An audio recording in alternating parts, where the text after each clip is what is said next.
Salut à tous, c'est Titus01, j'espère que vous avez la patate, les filles comme les gars. Et aujourd'hui on va parler d'animés complètement oufissime, des pures masterclass. Je pense que vous allez quand même péter votre crâne en regardant certains animés que je vais vous présenter.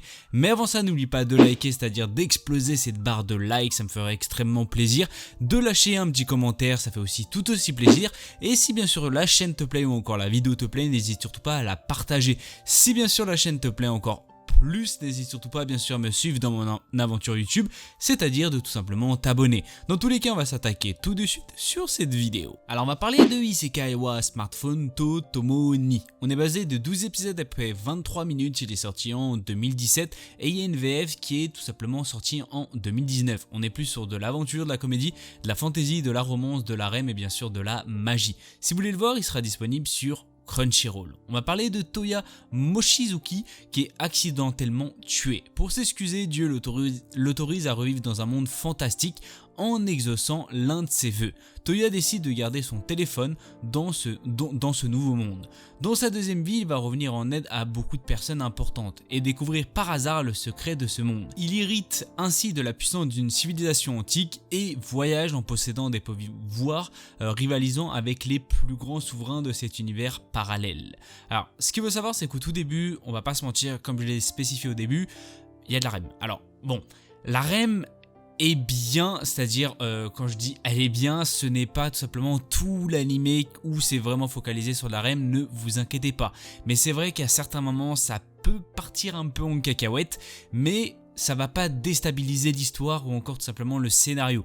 Je trouve que le scénario est quand même plutôt bien construit, c'est-à-dire de voir tout simplement un smartphone dans un monde, on va dire fantasy, c'est pas donné à tout le monde et c'est vrai que ce n'est pas tout à fait fréquent. Dans tous les cas, je vous conseille quand même plutôt pas mal parce que l'histoire en elle-même, elle est quand même plutôt jolie. Les personnages sont extrêmement attachants. À certains moments, c'est vrai qu'il y en a certaines peut-être qui pourraient vous casser la tête, mais sincèrement, elles sont toutes importantes et je pense que vous allez quand même passer un très bon moment. Et le héros est quand même extrêmement drôle, il y a pas mal de comédie et c'est ce qui donne, on va dire, un petit côté plutôt piquant, on va dire, dans cet animé qui est quand même plutôt assez atypique. Alors on va parler de Chainsaw Man. On est basé de 12 épisodes après 25 minutes, il est sorti tout récemment en 2022 et il est aussi disponible en VF pour les intéressés. On va être basé sur de l'action, de l'aventure, du mystère, du surnaturel, du démon, du combat et de l'organisation secrète. Pour les intéressés, il va être disponible sur Crunchyroll. Pour rembourser ses dettes, Denji, un jeune homme dans la dèche la plus totale, est exploité en tant que Devil Hunter, avec son chien démon tronçonneuse Pochita, mais suite à une cruelle trahison, il voit enfin une possibilité de se tirer des bas-fonds où il croupit. Devenu surpuissant après sa fusion avec Pochita, Denji est recruté par une organisation et part à la chasse aux démons. Alors, ce qu'il faut savoir, c'est qu'au tout début, j'avais un peu peur que ça parte totalement en cacahuète parce que, sincèrement, on savait pas trop où ça allait et vraiment, ce fameux Pochita ou encore Denji, il est pour l'instant, parce que l'anime n'est pas encore fini, il est extrêmement bien exploité. Et sincèrement, point de vue scénario, graphiquement, musique, OST, tout ce que tu veux, c'est quand même plutôt vraiment, ça tient la route et sincèrement, c'est tout simplement incroyable pour l'instant. Alors, je dirais que équivaut point de vue tout simplement scénario, on va se rapprocher quand même de certaines pépites qui sont sorties cette année ou encore l'année dernière et sincèrement je pense que ça pourrait être mon petit coup de cœur pour cette année bien sûr 2022. Dans tous les cas je vous conseille fortement, il y aura pas mal d'horreur ou encore de gore, c'est-à-dire si vous êtes un peu sensible par rapport à ça, je vous le déconseille quand même pas mal parce qu'il y a quand même pas mal de sang ou encore de bras ou encore tout ce que tu veux qui sont quand même plutôt coupés dans cet animé. C'est pas quelque chose où tout simplement ça a un peu des fleurs qui réagissent comme ça. Je te le conseille si tout simplement t'aimes bien tout ce qui est gore ou encore tout ce qui est bien scénario assez atypique. Je pense que là tu vas être quand même plutôt servi et je pense que tu vas passer un très bon moment. Alors on va parler de Kage no Jitsuryokusha ni Naritakute. Si vous préférez, on va être basé sur 20 épisodes sur 24 minutes. Il est sorti tout récemment en 2022. On est plus basé sur de l'action, de l'aventure, de la comédie, de l'ecchi, de la REM, de l'organisation secrète et bien sûr de la réincarnation. Les grands héros et les méchants diaboliques sont le genre de personnes que les gens ont envie d'être, mais pas Sid Kageno.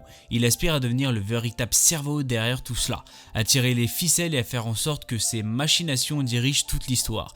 Dans sa vie antérieure, il n'avait pas pu atteindre son objectif. Cependant, il va désormais renaître dans un monde de magie et montrer la véritable éminence de l'ombre. Alors que Sid prétend n'être qu'une personne dans la moyenne, il recrute des membres pour sa fausse organisation nommée Shadow Garden, dans le but de faire tomber le faux mystérieux culte qui se cache dans l'ombre. Grâce à de nombreuses improvisations, Sid dirige sa fausse organisation contre l'infâme et pourtant étonnamment réel culte Diabolos. Alors on va pas se mentir que souvent quand il y a marqué le mot harem, c'est soit ça part totalement aux cacahuètes, soit ça va, c'est quand même plutôt tempéré. Alors là je trouve que c'est quand même plutôt tempéré et l'histoire est vraiment plutôt bien réalisée. Alors c'est vrai qu'on n'a pas encore les 20 épisodes, mais pour l'instant sur les épisodes qu'on a, l'histoire tient quand même plutôt la route et le héros est quand même vachement important et vachement intéressant.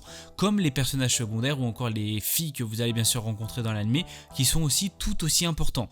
Je trouve que l'histoire est quand même plutôt bien déroulée. Je n'ai pas de ressenti négatif pour l'instant sur les épisodes qui sont sortis et j'attends bien sûr vachement la suite parce qu'on va pas se mentir que le nom The Eminiscence in Shadow c'est quand même un nom plutôt badass, tu vois, et je trouve que l'anime peut être totalement incroyable et je pense que sincèrement si ils font pas n'importe quoi, ça peut être vachement intéressant. Alors malheureusement c'est la fin de cette vidéo, j'espère qu'elle vous aura fait plaisir. N'hésitez pas à me dire dans la barre des commentaires si vous avez tout autre thème bien sûr que je voulais que je parle dans cette vidéo ou encore dans d'autres vidéos. N'hésitez pas à me dire ce que vous avez ressenti aussi par rapport à la vidéo. Si vous avez des idées de thèmes, n'hésitez surtout pas à le dire dans la barre des commentaires.